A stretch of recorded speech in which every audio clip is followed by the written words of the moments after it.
Vadia police station ખાતે શાંતિ સમિતિની મહત્વપૂર્ણ બેઠકનું આયોજન કરવામાં આવ્યું હતું।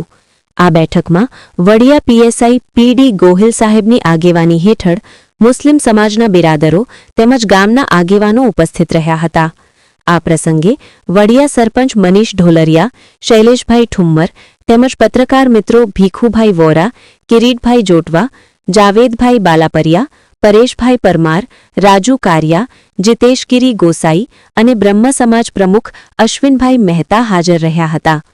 બેઠક દરમિયાન આવનારા હિન્દુ અને મુસ્લિમ તહેવારોને ધ્યાનમાં રાખી ગામમાં સૌહાર્દપૂર્ણ વાતાવરણ જળવાઈ રહે અને કોઈ અનિચ્છનીય બનાવ ન બને તે માટે ચર્ચા કરવામાં આવી હતી। પોલીસ તંત્ર દ્વારા સર્વ સમાજના આગેવાનોને શાંતિ, એકતા અને ભાઈચારો જાળવવા અપીલ કરવામાં આવી હતી। વડિયામાં હંમેશાથી સામાજિક એકતા અને પરસ્પર સૌહાર્દનું ઉત્તમ ઉદાહરણ રહ્યું છે અને આ બેઠક પણ એ જ દિશામાં એક મહત્વપૂર્ણ પગલું ગણાય છે। રિપોર્ટર રાજુ કારિયા, વડિયા।